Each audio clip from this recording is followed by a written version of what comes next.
Well, I want to thank everyone, all of you. Thank you. We wanted to be together today. Much better to be together than apart. And really thank all of you for being here one day before the 9th anniversary. And I know that all of us who lived through that day, all of us in Connecticut, will be haunted forever by those memories. Senator Murphy and I wanted to really bring together the advocates and the activists because you have kept alive the hope that we can achieve real action against gun violence. I am haunted by the memories of that day, waiting with parents at the firehouse for news about their children, learning, 20 of them, that their kids would not come home, along with 6 brave educators lost. And the grief, the searing pain, the tragedy of that day will be forever with me. We vowed on that day to honor with action. To honor with action. And I said that evening at the St. Rose of Lima Church, the world is watching. And indeed, the world has watched. And unfortunately, there has been too little action. Too little action.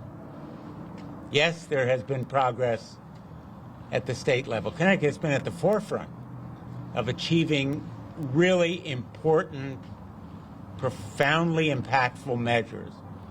At the forefront of the nation, other states have joined with Ethan's Law, red flag statutes, strengthened background checks, ban on ghost guns. Connecticut's laws should be mirrored at the national level. But Congress has failed to act. Congress has been complicit. Our colleagues have been remaining in the grip of the gun lobby. So we have begun the task of building a movement. Not a moment, a movement. Not one massacre. There have been many massacres. And we are building a movement that will move America. And that's the message of this picture. This picture is worth 1,000 words. The activists and advocates who remain true to this cause and eventually will achieve a stop to gun violence. And let's remember the racial injustice of gun violence. 10 times as many blacks die as a result of gun violence. The goal is to separate people from guns when they are dangerous to themselves or others. Whether it is suicide, 60% of all gun deaths are suicides, or the killings that occur, not just the massacres, not just the mass shootings, but day by day in the streets of Hartford and elsewhere. So the old talking points don't work anymore. The only way to change laws is to change elected representatives. The only way to change minds is at the ballot box. And we have an election coming up in 2022, and we're going to hold accountable elected representatives who have failed the majority of American people. Make no mistake, the vast majority of American people want gun violence reform. And we have an obligation to make that message real at the ballot box this November. And in the meantime, let's celebrate the folks who are really in the streets and the neighborhoods doing something about it. I was involved in the Brother Carl Hardrick Institute certification graduation just this past week. Activists and advocates are going to be going to the streets of Hartford trying to diffuse conflict and keep the peace so that gun violence doesn't erupt. More protective orders to protect the victims and survivors of domestic violence. The Hearst newspapers are running a series of stories about domestic violence, about its pervasiveness in Connecticut and around the country. It can be made less deadly because domestic violence is 5 times more likely to result in death when there's a gun in the home. We can continue to take action, person by person, to protect our people, our children, all of us. And I'm proud to be here today with all of you, and especially with Senator Murphy, who has worked. We've worked together as a team, and we are going back to Washington this afternoon. We're going back to Washington to say to Congress, do your job. Do your job. Congress, do your job. That's what the American people want. Thank you, Dick. Listen, let me thank all those that are standing behind us. Dick is right. This is a movement. I've long argued that this is going to go down in American history as one of the great social change movements, not unlike the civil rights movement or the fight for marriage equality. Movements take time to build and to achieve ultimate victory, but the cause that we are advocating is so righteous that we can't fail. We have no choice but to persevere. And so today is a day that we remember those lost in Sandy Hook, a day that changed many lives all around this country beyond the community of Newtown. And Dick's right. He and I were both there in that firehouse. There are a lot of days that I wish I didn't see and hear the things that I saw and heard the afternoon of December 14th, 2012. But I also remember a few weeks later being in a community center in the north end of Hartford as parents of victims of color in the north end wondered aloud why the country had waited so long to pay attention to their plight, to the plague of gun violence that didn't begin in 2012 in the north end of Hartford or the east end of Bridgeport or Newhallville in New Haven. I want to applaud those standing behind me because we have been able to build an integrated anti-gun violence movement in Connecticut, a movement that connects those who lost children and parents in Sandy Hook with those that have endured decades of violence in neighborhoods throughout this state.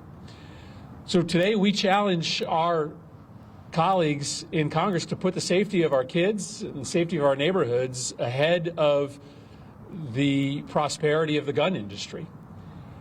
And we know this is a question of when, not if, we pass federal legislation that will require universal background checks and get these dangerous assault weapons off the floor, off the streets. But we know that for now, we need to make sure that this country doesn't lose its sense of outrage about what's going on in the United States. This happens in the United States and nowhere else. This rate of daily shootings all across the country, 100 people dying from guns. Nowhere in the high-income world do kids fear for their life when they walk into a classroom. This happens only in the United States, and it's by choice. It's not by accident. We choose to have the world's weakest gun laws. We choose to allow for these dangerous weapons of mass destruction to get into the hands of would-be killers. This is all a choice, and we can make a different choice. But before I turn it over to our speakers today, I do want to hit one other note that Senator Blumenthal mentioned. Connecticut's changed its gun laws. We've done it in a bipartisan way. And Connecticut isn't alone. In 2020, 42 bills passed in 13 states tightening the nation's gun laws. Since Parkland, just since Parkland, there have been 179 state laws passed that have tightened gun laws, kept guns out of the hands of criminals, and kept dangerous guns off of the streets. Now, that doesn't mean that there haven't been states that have changed their gun laws for the worse. But we have seen more anti-gun violence initiatives passed in the last 5 years than at any other 5-year period of time in our lifetime. That shows that change is on the way. It starts in blue and purple states, but it will reach Washington, D.C. And Dick and I believe that we are weeks away from passing the President's Build Back Better Act. Included in the Build Back Better Act is a historic $5 billion investment in anti-gun violence programming, money that's going to come to Carl Hedrick's program, the one that exists in his name, that will come to Lynn Jihad's program, so that we can put money on the streets to try to give pathways out of violence for at-risk youth. That's progress. So we have a long road to travel, but we should use this moment, 9 years since Sandy Hook, to recognize how far that we have come. And that is thanks to all of those that are standing behind us. We can't lose our sense of outrage. We can't lose our belief that our cause is so righteous as to be unstoppable. And these mid-cold December days are days to harden our resolve. We have a really short speaking program for you today to recognize the solemnity of the day. We want you to hear from Poe Murray, who can speak from the perspective of someone who lived with the Newtown community through that tragedy, and then want to hear from Lynn Jihad, who can talk about what's happening in places like New Haven and how the Build Back Better investment in anti-gun violence programs can lead to less violence in the neighborhoods that he serves. So, Poe and Lynn.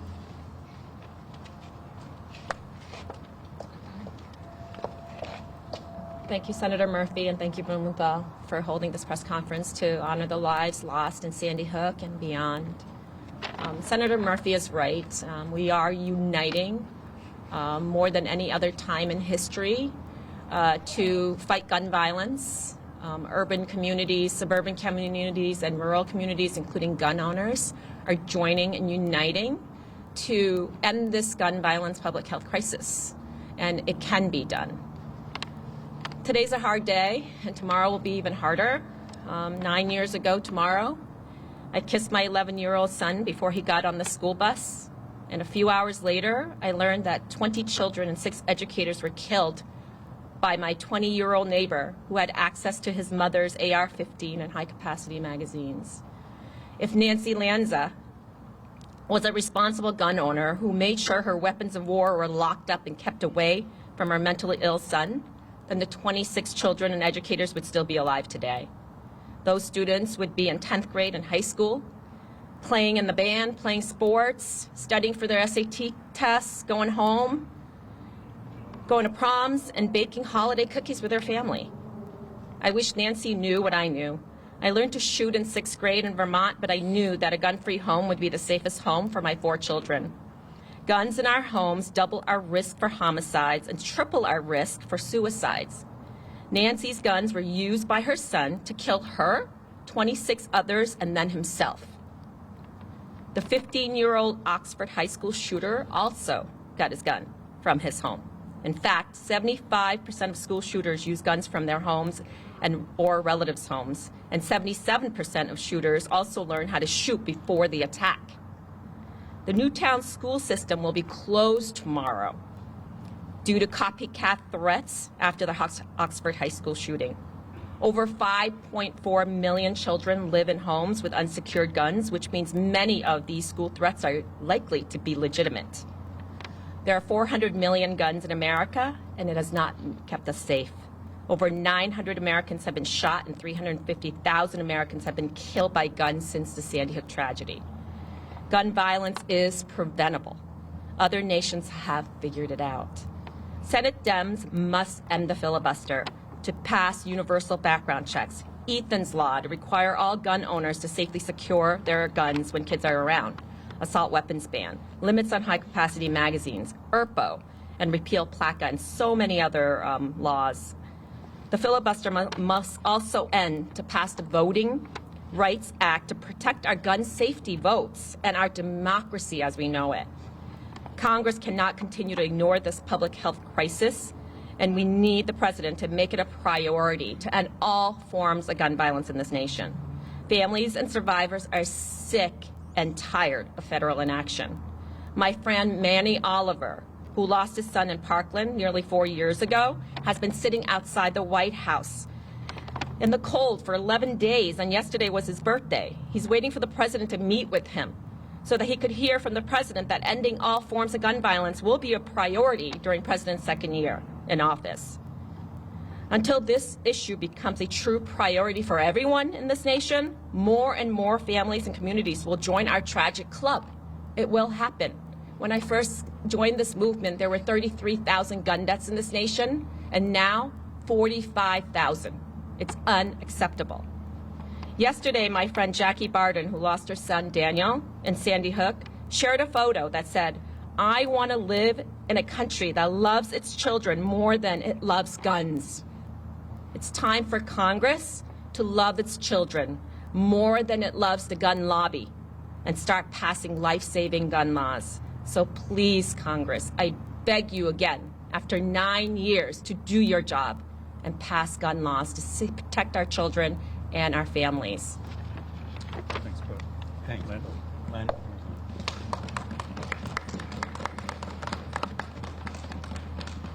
There he is, coming around the side here.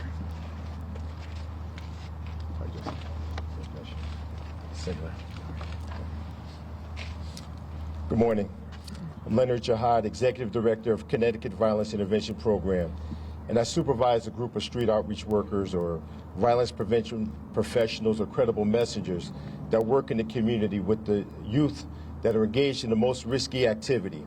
So by risky, I allude to shooters, victims of violence, and also gang members. We work around the clock with a minimal salary, a salary that's not even enough to sustain having just one job. So they have 2 jobs in order to sustain. When they're off, they're charging their phones. They never know when they're getting called. They put their food in a microwave. They get out of bed. They respond to the hospitals. They respond to the community when there's community and more especially urban violence. Actually, we race to the hospital. We know that the hospitals are the most vulnerable places, the most violent places in our communities. Their friends want to retaliate. Their families are upset. We have to start working with the victim, so they don't want to retaliate. So either they're going to retaliate or they're going to want to change their lives. And we try to help steer them from attitudes and thoughts that go from law breaking to law abiding. There are things that we can do to get ahead of this when we can. But it's difficult in the urban communities when we talk to the youth and they say that they can get a gun before they can put their hands on a head of lettuce. We try to change the culture around conflict or resolving conflict by using a gun. But it's difficult in our communities when right here in New Haven, in Connecticut, gun sales are up 80% since the start of the COVID. Requests for permits are up 120%. We have a complete culture of using guns to resolve conflict. My 12-year-old daughter in school has to go through active shooter drills in school, lockdown drills, stay in place drills for a 7th grader. That should not be our culture. We have tools that we can use like mediation, restorative practices, cognitive behavioral therapy, things that work, that address their triggers. So when someone addresses those triggers, usually out of disrespect, you know how to react. But when I go to the Board of Education, I said, can we implement this program into the curriculum? They said, we don't have time. But we have time to do active shooter drills to keep our kids safe. And speak real quickly. In my prior life, I was the chief probation officer in New Haven. And the day of the tragedy that happened at Sandy Hook, I had just left the funeral of a young man who was killed in New Haven. So I went to the funeral. I stopped by my home real quick, and prior to me going to the church, they said that there were 3 people who were dead, 3 people who were shot, excuse me. So by the time I went home to get a snack and I turned on the television, it was up to 17. I took off on the way to Newtown that day. I called a friend of mine who worked for the state police. He said, Jihad, you don't want to come up here. I said, I have to be there. He sent me a picture. I stopped the car. I turned back around. I couldn't face it. But I said, at least now, because it happened in this affluent community, something would be done. Because the voices of the urban community is not being heard relative to gun violence. And unfortunately, not enough has changed. I'm going to ask our educated professionals, our decision makers, I'm just going to ask one question. Is this the best we got? Is this the best we got in America, where every 15 minutes someone is killed by a handgun? Is this the best we got? I say not. We have to do more. We're letting our most vulnerable commodity in America be affected by gun violence. Gun violence, the indicators that we use to measure violence are all up exponentially. Not just the homicides that occur, 25 in New Haven so far this year. Not just the non-fatal shootings, which are up exponentially, but the shots fired. A youth hears a shot fired, how can they go back to sleep? How can they process the next day in school? And they said, oh, it's just an active shooter drill. No, I've heard gunshots in my community last night where someone was affected. So again, I say, is this the best we got? I say not. I'm going to applaud our senators for being courageous, committed, and consistent in this fight, because you have a whole army behind you. We are not going to take no for an answer, and we're not going anywhere. So if you have a gun, store the gun properly. The Ethan Miller Song Foundation, they've done great work statewide, and now we're going to press forward federally for safe storage of weapons because it makes common sense. Again, I'm going to end on this. Is this the best we got? I say not, and we can do more. Thank you.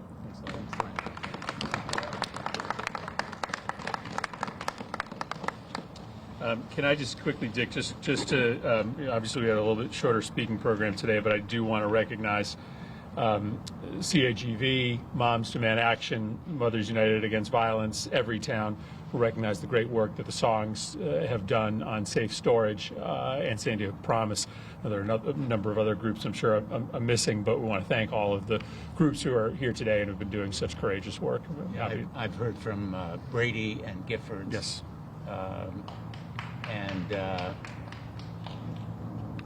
And Dad's Demand Act. I have my T-shirt. Any questions? After Boulder in March, Senator Blumenthal, you said this time it feels different. So months later, how do you reconcile your optimism that day, I guess? You know, it felt different, and it still feels different. I think we are building a movement. We're moving forward. And I think, as I said then also, I felt there was an inflection point then. But I also think that we really need to look at the long haul here. There's no one solution. There's no panacea. It will take red flag laws, universal background check, safe storage, Ethan's Law, ban on ghost guns.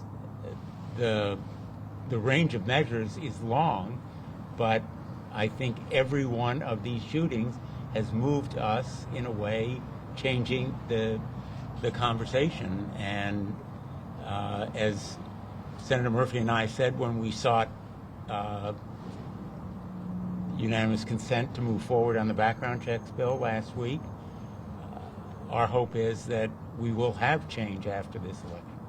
To what extent does the inability to find common ground, is that now universal? Is that just the state of politics? That because the universal background law is something that we have here in Connecticut, and you know, most of what is before the Congress is sort of weaker versions of what is the law here.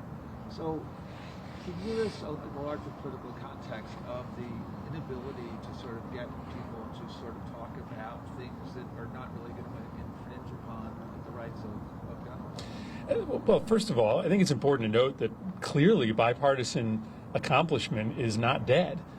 In the last 2 years, between the bipartisan COVID relief bills and the bipartisan infrastructure package, Congress has demonstrated the ability on important issues to bring Republicans and Democrats together.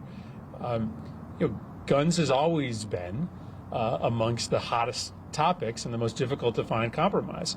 But, we both have come very close this year.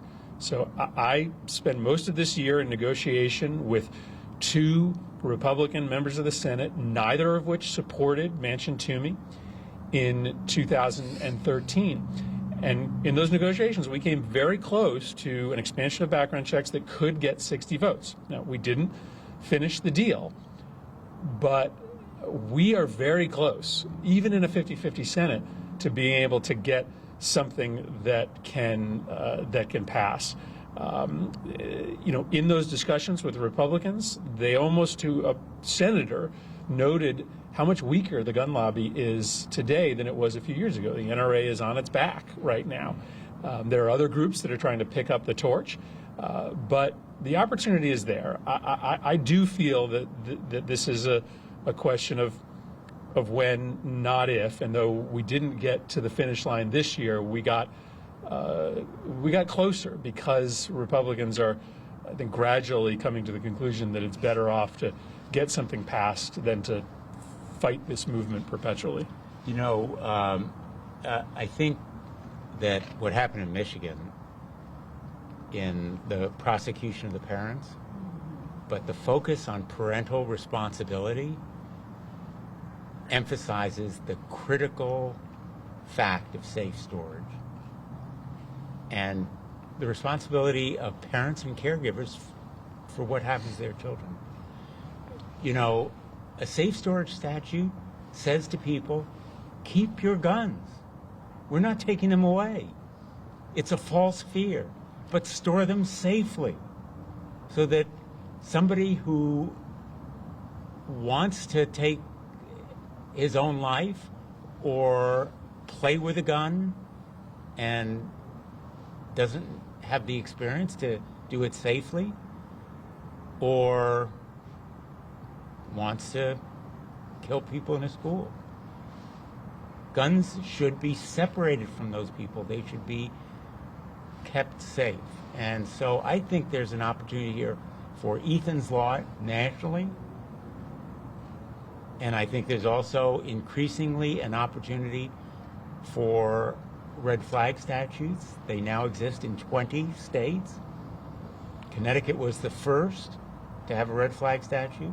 And for a while, it was the only one with a red flag statute. And now even Florida and Indiana have them. So I think we are gaining on this goal. And I think there is an opportunity to move forward. Other questions? Talk about Senator Cornyn and Graham. You said the 2 people you were to go. Senator Cornyn and Graham. Yeah. And Senator Graham has been working on a red flag statute with me. We've introduced it together in past sessions, and I would hope that we'll introduce it again.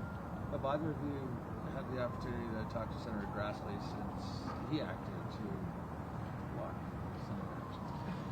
Well, in his remarks, he offered the opportunity to sit down and have a dialogue, and I've reached out to him to take him up on that offer. He has in the past not been amongst those most willing to compromise, but I'm planning on taking him up on the offer he made. All right. Thank you, everybody. Thank you. Thank you, guys. Thank you. Thank you. Thank you. Thank you, guys. Thank you, man. Thank you. Thank you.